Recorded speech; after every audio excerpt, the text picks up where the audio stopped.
சீல்தினடம் ஆய்பவன் அனைவருக்கும் வணக்கம். இந்த வீடியோவில் முக்கியமாக நம்ம சிங்களத்தில் தெரிஞ்சு வச்சுக்கொள்ளக்கூடிய கேள்விகள் தான் நான் உங்களுக்கு படித்து தரப்போகிறேன்.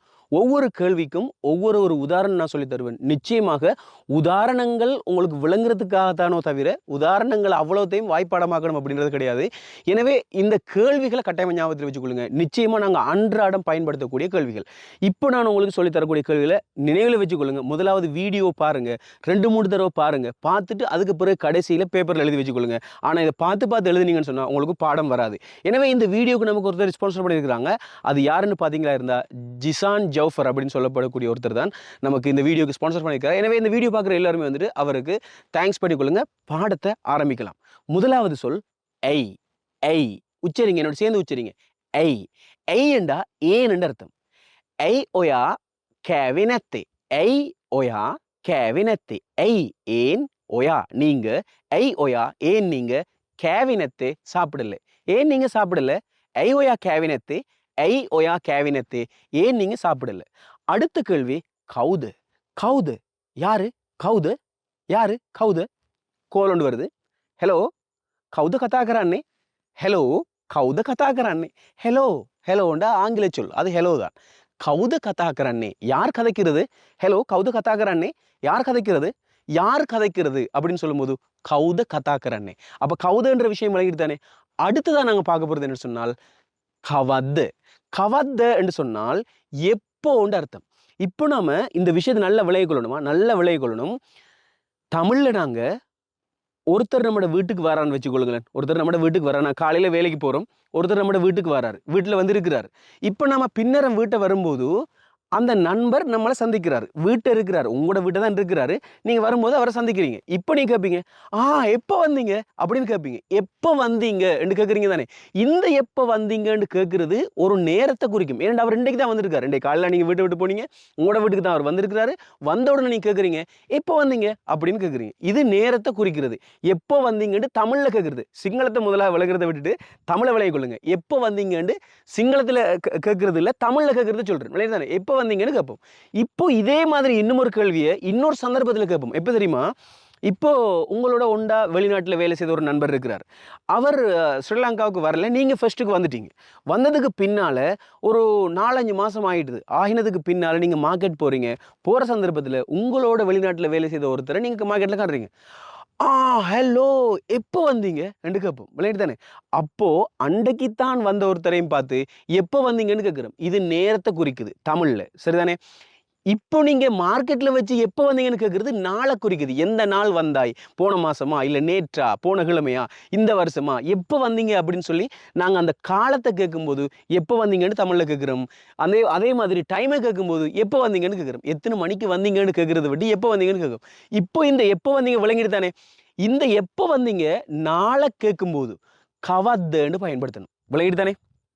கவத்தாவே கவத்தாவே எப்போ வந்தீங்க, கவத்த ஆவே எப்போ வந்தீங்க, கவத்த எப்ப ஆவே வந்தீங்க, கவத்தாவே எப்போ வந்தீங்க என்று கேட்கலாம். விளங்கிட்டு தானே. அப்போ கவத்த விளங்கிட்டு தானே. அடுத்தது என்ன தெரியுமா? கீயட்டது. இந்த கீயட்டது என்ன தெரியுமா? அதுதான் நேரத்தை குறிக்குது. எப்போ வந்தீங்கன்னு சொல்லி நேரம் தொடர்பாக கேட்கும்போது கீயட்டதுன்னு பயன்படுத்தணும். அத அப்பி கீயட்டத காணே, அத அப்பி கீயட்டத காணே, அத இன்றைக்கு அப்பி நாங்கள், அத அப்பி இன்றைக்கு நாங்கள், கீயட்டத கண்ணே எத்தனை மணிக்கு சாப்பிடுறது, அத அப்பி கீயட்டத கண்ணே நாங்க இன்றைக்கு எப்ப சாப்பிடுறது, எத்தனை மணிக்கு சாப்பிடுறது இருக்கு தானே, அதுதான் கீயட்டது. அப்ப எப்ப வந்தீங்கன்னு கேட்கும் போது கீயடதாவே இது நேரத்தை குறிக்கும்.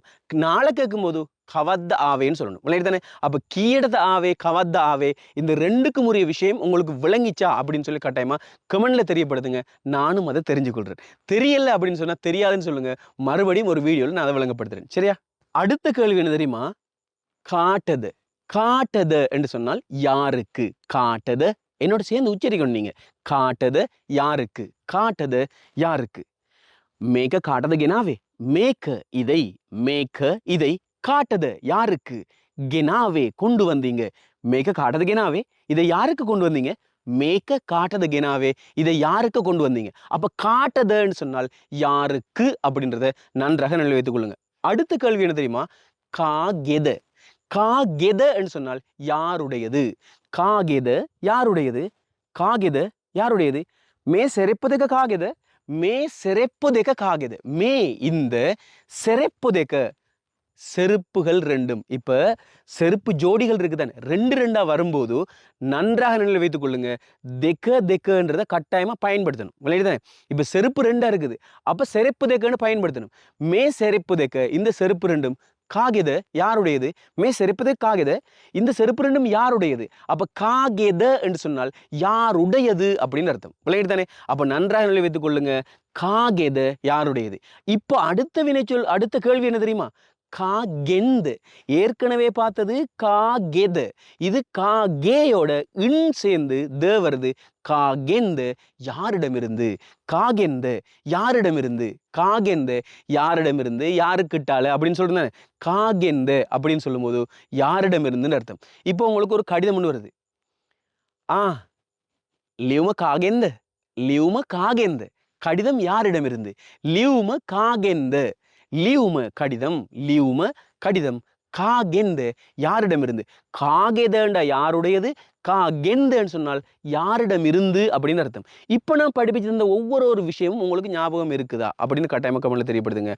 அடுத்ததாக காகெனது, காகெனது, காகெனது, காகெனது, காகெனதுன்னு சொன்னா யாரை பற்றின்னு அர்த்தம். கென என்று சொன்னா பற்றி, காகென யாரை பற்றி, கேள்வின்றதுனால த போட்டு காகெனது யாரை பற்றி. ஒயா காகெனது ஆகன்னே, ஒயா நீங்க, காகெனது யாரை பற்றி, ஒயா காகெனது ஆகன்னே நீங்க யாரை பற்றி கேட்குறீங்க. ஒயா காகெனது ஆகன்னே நீங்க யாரை பற்றி கேட்குறீங்க. ஓயா நீங்க, காகெனது யாரை பற்றி, அகன்னே கேட்குறீங்க. ஓயா காகெனது அகன்னே நீங்க யாரை பற்றி கேட்குறீங்க. அப்ப காகெனதுன்னு சொன்னால் யாரை பற்றி அப்படின்னு அர்த்தம். விளையாடுதானே? அடுத்ததாக கௌருஹிந்தது அப்படின்னு சொன்னால் யாராலன்னு அர்த்தம்.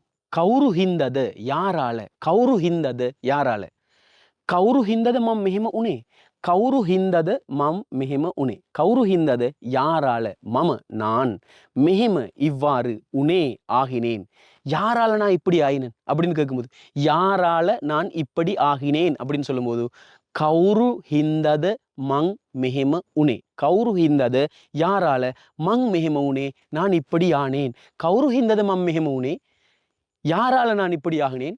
கௌரு ஹிந்தது, இந்த ஹிந்தா இருக்கு தானே, இதை நிசாண்டும் போட்டு கௌரு நிசாதுன்னு பயன்படுத்தலாம். கௌரு நிசாத மம்மியமூனே, கௌரு ஹிந்தத மம்மியமூனே, கௌரு ஹிந்தத கௌரு நிசாது, ஹிந்தா நிசா ரெண்டு மூன்று தான். அது எங்க வேணாலும் எப்படி வேணாலும் நீங்க பயன்படுத்தி கொள்ளலாம். ஆனா இப்படி ஒன்று இருக்குது, கௌரு ஹிந்தத விளங்கிட்டா அப்படின்னு சொல்லி கட்டாயமா கமெண்ட்ல தெரியப்படுத்துங்க. அடுத்தது கௌரு வேணுவேந்து. இப்போ நீங்க சிவாஜியில் ஒரு பாட்டு கேட்டிருப்பீங்க தானே, யாருக்காக இது யாருக்காக அப்படின்னு சொல்லி, கௌருவெனுவெந்து மேக்க கௌருவெனுவெந்து, யாருக்காக கௌருவெனுவெந்து, இது மேக்க கௌருவெனுவெந்து யாருக்காக, யாருக்காக இது யாருக்காக, கௌருவெனுவெந்து மேக்க கௌருவெனுவெந்து அப்படின்னு கேட்கும்போது கௌருவெனுவெந்து யாருக்காக அப்படின்னு சொல்லி நீங்க என்ன செஞ்சுக்கலாம், கேட்டுக்கொள்ளலாம். இப்போ நாங்க ஒரு சந்தர்ப்பத்துல யார் யார் கடைக்கு போறீங்க, யார் யார் கடைக்கு போறீங்க அப்படின்னு கேட்போம். அப்படித்தானே?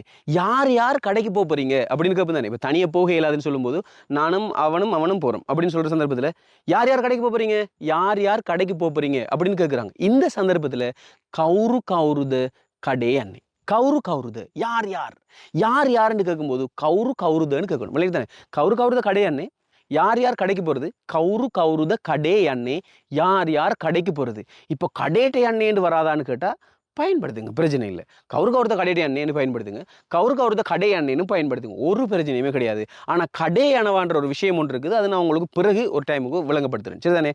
அடுத்ததாக இன்னும் ஒரு விளக்கம் ஒன்று இருக்கு, என்ன தெரியுமா? காகென் அகலது, காகென் யாருக்கிட்டால, அகலா கேட்டு, த கேள்வி, கேள்வி வந்துட்டு தேண்டா அது அந்த கேள்வி கேட்கும்போது தே போடணும் கட்டாயம். காகெங் அகலது யார்கிட்ட கேட்டு, யார்கிட்ட கேட்டுன்னு நாங்கள் பயன்படுத்துகிறோம், அதுக்கு நாங்கள் காகெங் அகலது. இப்போ ஒருத்தர் நம்மளோட ஆஃபீஸில் வேலை செய்கிறார்.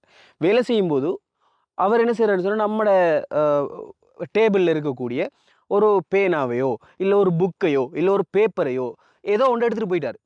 இப்போ ஒரு பென் டிரைவோ எதோ எடுத்துகிட்டு போயிட்டார். இப்போ நாங்கள் கேட்குறோம், யாருக்கிட்ட கேட்டு நீங்க எந்த பேனாவை எடுத்தீங்க, யாருக்கிட்ட கேட்டு நீங்க எந்த பேனாவை எடுத்தீங்க என்று கேட்குறேன். யார்கிட்ட கேட்டு எந்த பேனாவை நீங்க எடுத்தீங்கன்னு கேட்கும்போது காகெங் அகலது, காகென் யாருக்கு யாரிடம், அகலது கேட்டு, காகெங் அகலது யாரிடம் கேட்டு, மகே பேன ஒயா கத்தே என்ற பேனாவை நீங்க எடுத்தீங்க. காகெங் அகலது மகே பேன ஒயா கத்தே, காகெங் அகலது மகே பேன ஒயா கத்தே, காகெங் அகலது யாரிடம் கேட்டு, மகே பேன என்னுடைய பேனாவை ஒயா கத்தே நீங்க எடுத்தீங்க. காகெங் அகலது மகே பேன ஒயா கத்தே யாரிடம் கேட்டு நீங்க என் பேனாவை எடுத்தீங்க அப்படின்னு கேட்கும்போது, காகெங் அகலது யாருக்கிட்ட கேட்டு, மகே பேன என்னுடைய பேனாவை ஒயா கத்தே, இந்த பேனான்ற இடத்துல மகே பென் டிரைவ், மகே பொத்த என்னுடைய புத்தகத்தை, எதை வேணாலும் நீங்க என்ன செஞ்சுக்கொள்ளலாம், போட்டுக்கொள்ளலாம். அப்போ நான் இப்போ சொல்லி தந்த எல்லா கேள்விகளும் உங்களுக்கு ஞாபகம் இருக்குதா? அப்படி ஞாபகம் இருந்தா அந்த கேள்வி அவ்வளவுத்தையுமே, உங்களுக்கு தெரிஞ்ச கேள்வி, இன்றைக்கு நீங்க புதுசா படிச்ச அவ்வளவு கேள்வியுமே நீங்க என்ன செய்யுங்கன்னு சொன்னா அப்படியே டைப் பண்ணி கமெண்ட்ல போட்டு விடுறீங்க. அடுத்த காணொலியில் சந்திக்கிறேன். இந்த காணொலிக்கு நமக்கு ஸ்பான்சர் பண்ணியிருக்கிறது ஜிசான் ஜவுஃபர் அப்படின்னு சொல்லப்படக்கூடிய என்னுடைய ஒரு ஸ்டூடெண்ட் தான் இந்த வீடியோக்கு ஸ்பான்சர் பண்ணிக்கிறாங்க. எனவே இந்த வீடியோ உங்களுக்கு பிரயோசனமா இருந்துச்சா இருந்தா ஜிசான் அவர்களுக்கு பிரார்த்தித்துக் கொள்ளுங்க. அதே மாதிரி அவருக்கு தேங்க்ஸ் பண்ணிக்கொள்ளுங்க. மற்றும் ஒரு காணொலி சந்திக்கிறேன். அனைவருக்கும் வணக்கம்.